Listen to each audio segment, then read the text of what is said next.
Hello दोस्तों, मैं हूं अमित त्यागी और साल 2021 खत्म हो रहा है। ये साल काफी चुनौती भरा रहा सबके लिए। और जाते जाते एक फिल्म रिलीज हुई अतरंगी रे, और उसमें जो रिंकू का किरदार निभाने वाली सारा हमारे साथ है। आप देख रहे हैं इनका चकाचक अंदाज हर तरफ। अब ये फिल्म आ चुकी है तो जानते हैं सारा से कि कैसा रिस्पॉन्स उन्हें मिल रहा है। पर्सनली मुझे बहुत अच्छी लगी इन्होंने जिस तरह से बिहारी गेटअप और जो पूरा स्वैग पकड़ा है। दैट्स ब्यूटीफुल सारा, बधाई हो आपको। Thank you. तो कैसे रिस्पॉन्स मिल रहा था गिरे के लिए?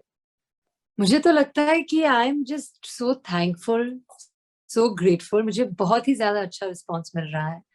मुझे लगता है कि बतौर एक एक्टर हम जनता के लिए फिल्में बनाते हैं। जी।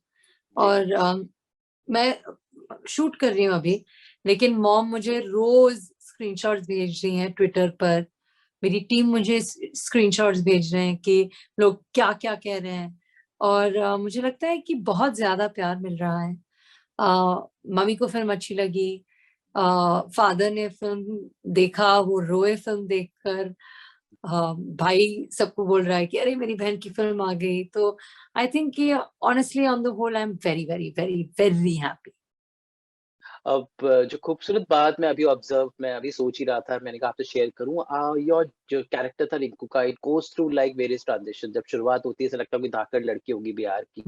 Then it changes to Ekban Bindas girl. Then it changes to a very romantic girl, and then suddenly she changes into like a little psychological thing and the whole crescendo. So I think it's part by part में जो आपने emotions को खेला है, तो उसमें director साहब का आई एम श्योर बहुत बड़ा कंट्रीब्यूशन होगा। पर आपने डायरेक्टर कैसे? साहब का कंट्रीब्यूशन नहीं था, मेरा कंट्रीब्यूशन था। बाकी सब वो ही थे। He is the man. Anand L. Rai is just the sole reason that Rinku, Sajjad or Visu were able to do what they've done. At least Rinku for sure. जी, आपने विसु बोला वो बहुत बड़ी बात थी, क्योंकि जनरली जो बिहारी लोग होते हैं वो लोग नहीं बोल पाते हैं जो आपने बहुत अच्छा, आपने कहीं भी वो सा को शाह नहीं होने दिया। तो विसु जो ये था, ये कैसे जो एक्सेंट आपने जो पकड़ा था, मतलब that was the biggest catch कि तो किस तरह से उस एक्सेंट पे वर्क किया, since it's not your comfort zone, it's not your language, you're a Bombay girl and now I think you that's were why, playing. sir. I think that's why.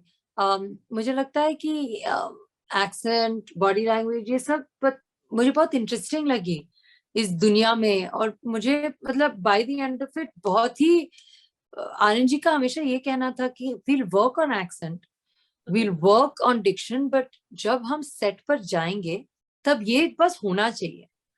तब focus action और action और Dickson पे होती। जी। ये बहुत, अब आपने film देख ली है तो अब मैं खुल खुल के बता सकती हूँ कि ये काफी कॉम्प्लेक्स किरदार है।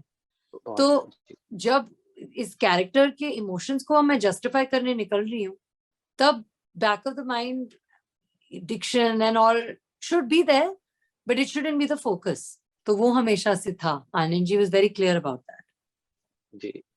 तो मुझे कोई कोई बोल रहा था कि कई जगह, I don't know, it's I think it's the biggest complement, कि कई जगह मतलब सारा बिल्कुल ऐसा लगा कि अमृता मैम एक बार फिर से आ गई है स्क्रीन पे। Certain scenes you really Amrita ma'am के जो किरदार हैं, जो उनका पर्सोना था, which you had really, I think you lived your mom's energy on screen. I don't know, did somebody tell you that? That's a big, big compliment. So thank you very much. But if I can be very honest with you, Anand ji मुझे ये कहते थे कभी कभी set पे कि यार मुझे तो लगता है कि छोटी अमृता सिंह मिल गई मुझे। और आनंद जी ने एक बार मुझे कहा था, और मैंने बुरा नहीं माना because I love my mom a lot. Mom और मैं आनंद जी के ऑफिस गए थे, और उन्होंने कहा कि क्योंकि मैं आपके साथ ये फिल्म नहीं कर सकता ना, इसलिए मैं आपकी बेटी के साथ करना चाहता हूँ, क्योंकि इसके अलावा अगर कोई भी मेरी रिंकू होती वो आप है। तो एक मिनट के लिए लगा, क्योंकि तब तक आनंद जी हमेशा बोल रहे थे कि only you can be Rinku, only you can be Rinku. तो मैंने बोला अरे ये बड़ा अच्छा, नई रिंकू ढूंढ लिया आप। लेकिन it's better that he said मेरी mom, and it was just you know it's a big compliment for me. I think I look up to my mother in a lot of ways. और अगर मैं मतलब किसी को भी लग रहा है that at all I working at all like she did, it's a big compliment.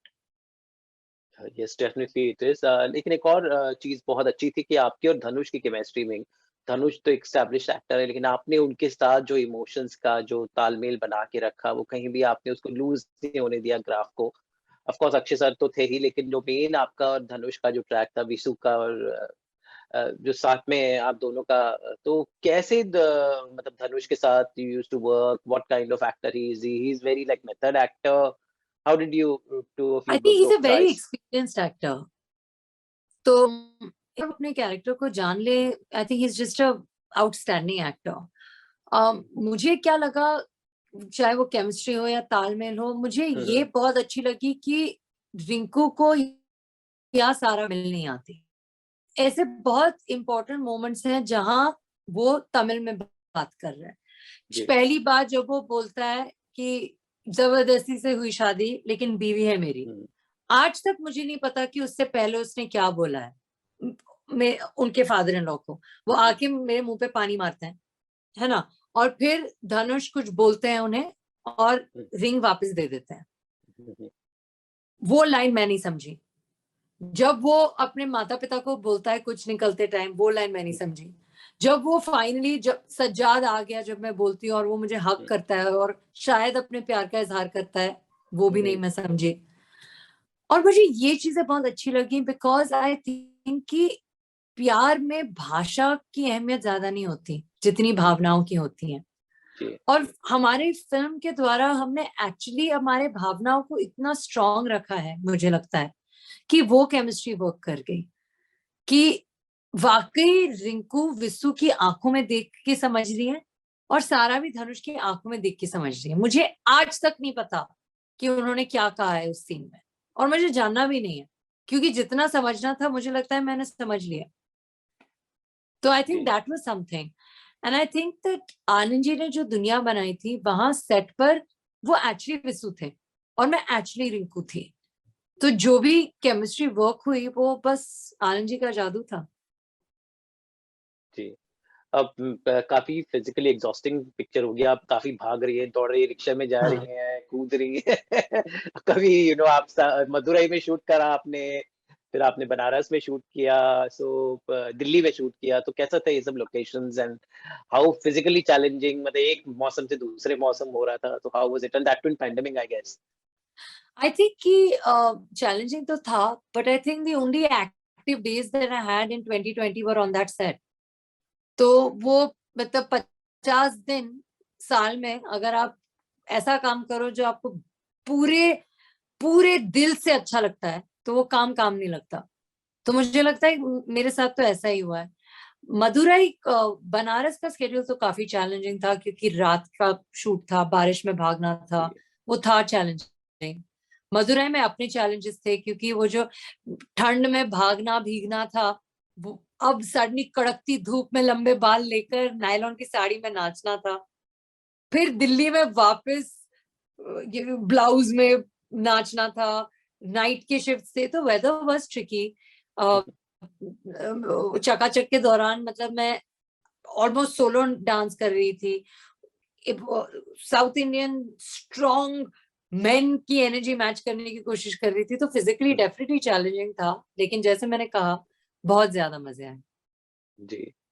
तो अभी भी मैंने सुना आप फिर से बिजी हो गई हैं, फिल्म रिलीज हुई है, साथ साथ ये वर्किंग न्यू ईयर आपका मन रहा है, तो जी, आने वाले साल में 2022 को में क्या कुछ देखने को मिलेगा, कौन से प्रोजेक्ट्स हमें आपके देखने को मिलेंगे? मैं फिलहाल एक फिल्म शूट कर रही हूँ लक्ष्मण उत्तेकर के साथ और विकी कौशल के साथ। जी। तो उम्मीद है कि वो देखने को मिलेगा आपको, और मेरी यही उम्मीद रहेगी कि बस लोगों को मेरा काम अच्छा लगे, ताकि मैं बार बार लगातार अलग अलग फिल्में कर पाऊं, और इंशाल्लाह हर क्रिसमस पे, हर न्यू ईयर पर, हर दिवाली मैं बस शूट करती रहूं और काम होता रहे।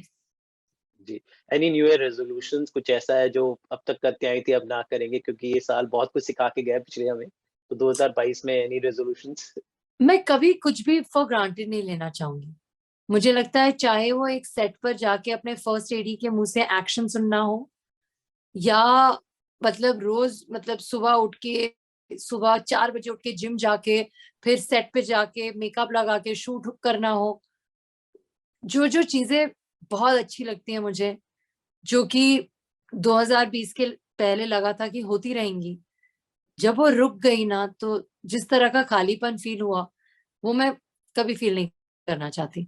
तो कोई भी डे फॉर ग्रांटेड नहीं लूंगी, और बस आसपास सभी लोगों से दरख्वास्त करूंगी कि वो बस अपना और अपने सामने वालों का ख्याल रखें, क्योंकि ये कोविड अभी भी जारी है और हम बहुत बेवकूफ होंगे अगर हम अपने प्रीवियस लेसन से ना सीखें। तो बस यही उम्मीद है कि लोग सीखें और बस ये चला जाए और हम सब काम कर पाए और खुश रह पाए। जी, बस जाते-जाते हमारे चैनल गुड न्यूज़ टुडे ने इस साल शुरुआत की। गुड न्यूज़ लाइफ में आए तो गुड न्यूज़ टुडे के व्यूअर्स को एक हैप्पी न्यू ईयर विश कर दीजिए एंड उम्मीद करते हैं कि आपकी लाइफ में हमेशा गुड न्यूज़ आती रहे। Happy New Year to all the viewers of Good News, and thank you very much, sir. Thank you so much, Tara. All the best. Okay, Stay bye. safe, stay happy and happy new year. Thank you. You too. Thank you.